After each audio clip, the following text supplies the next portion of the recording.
Hey everyone, we're bringing you some really clean and calculated gameplay today from the best mid in NA, Bjergsen, on Akali up against Ahri. Bjergsen uses one key advantage that Akali has in this matchup to win in the lane, and we want to see if you can figure it out. As always, let's break down the matchup first and create a game plan for both champions. Akali is a melee AP assassin versus Ahri, a ranged AP hybrid assassin or mage.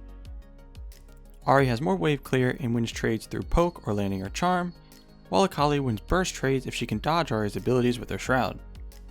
With that being said, their game plans are going to be pretty standard for these kinds of matchups. For Bjergsen, mission 1 will be let the wave push.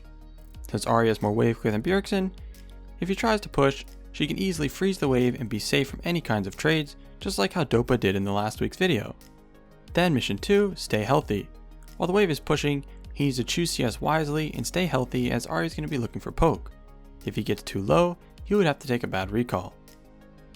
And then mission 3, prevent Ahri from freezing. If Ahri freezes, that's when Bjergsen will be in a dangerous spot where he could be ganked or be forced to take a bad recall, so with good wave management, he can prevent that. We'll get more into this later. Alright, and for Ahri's missions, which once again are pretty standard, mission 1, slow push the wave, mission 2, harass when Bjergsen goes for last hits, and mission 3, don't die to ganks. Alright, now that we know both game plans, let's get into the gameplay. At the start of the lane, Bjergsen is sitting back, starting missions 1 and 2 by letting the wave push, and staying out of Ahri's Q range to avoid any unneeded harass.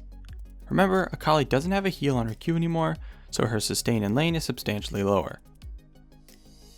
As Ahri is going for these last hits, Bjergsen looks for a small trade here using his Q and passive auto. He went for the trade at this time because there were only 3 minions left of the enemy wave, and the next wave didn't arrive yet.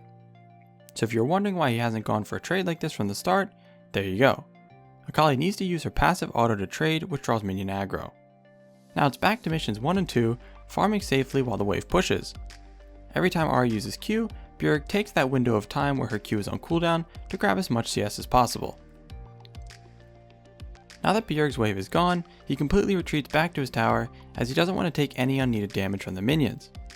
Bjerg knows this is where Ahri wants to look for poke, so he plays towards mission 2, giving up almost all of these last hits to preserve his health.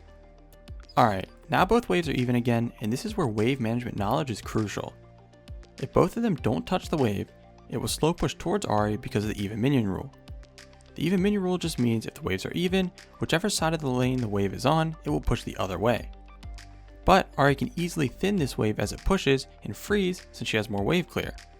We already talked about how that would be such a bad situation it deserves its own mission. So everything Bjerg is about to do in the next minute or so is all part of mission 3. Let's get started. So the first thing to pay attention to here is how as soon as the waves touch, Bjerg starts autoing and uses a Q on the wave. This obviously wasn't meant to be harass, so why is he pushing? Well, if you don't know, after killing the first 3 melee minions on the third wave, you hit level 3. Bjergsen starts pushing here to get level 3 first, then watch how aggressive he gets. By pressuring with his level lead like this, Ahri is forced to back away from the wave, meaning she can't thin it. If Ahri does try to walk up and do anything, Bjerg can force a trade with his level advantage. So, Ahri walks up for this last hit, and Bjerg does exactly that and goes in for a small burst trade. After chunking her to half health, it's even more dangerous for her to walk up, so Bjerg keeps posturing aggressively, not letting Ahri walk up to thin the wave.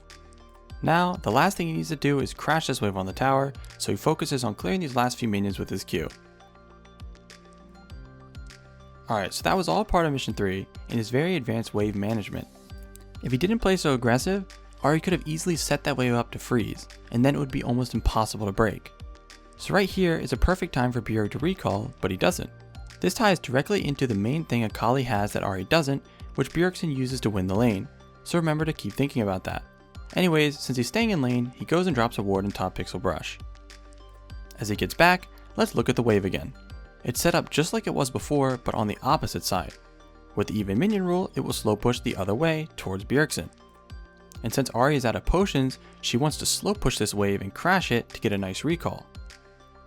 Slow pushers are one of the best waves to recall on because it will bounce the wave off the tower, and by the time you get back to lane, the wave will be pushing back towards you. Bjergsen knows this, so everything he does in the next minute is going to be to stop her from doing that. So the first thing he does is start trading right away.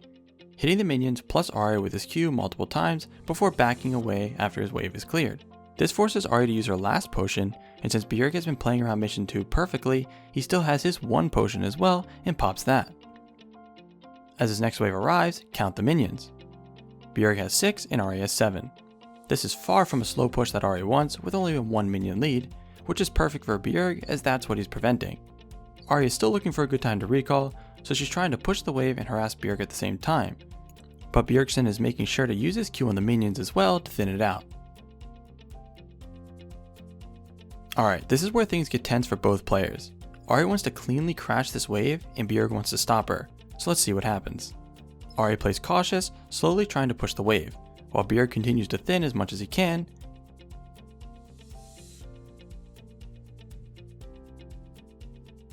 And as she goes for these last 2 minions, Bjerg goes in for a small trade, pushing her away.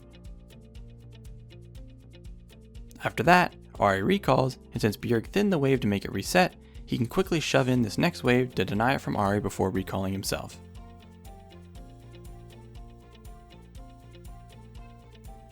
When he gets back to lane, the wave is pushing to him, and since he has an experience advantage now and is close to level 6, he holds the wave to freeze it. As soon as he kills this cannon minion, he hits level 6 and goes in right away. Then with the clean mechanics we all know Bjergsen for, he dodges Ahri Charm, which nets him a solo kill. Then, to make things worse for Ahri, since the wave is pushing to Bjergsen, he thins it out a little bit and recalls, which is going to deny Ahri all of this CS because the blue minions will slowly kill the red ones while they are both on their way back to lane. So it's safe to say this lane is over. Alright, so did you catch the important part of the matchup that Bjerg used to make all of this happen? This one was a little bit tricky, but it was all because Akali has energy and Ahri has mana. This should answer some of you that are wondering why Ahri would recall at level 5.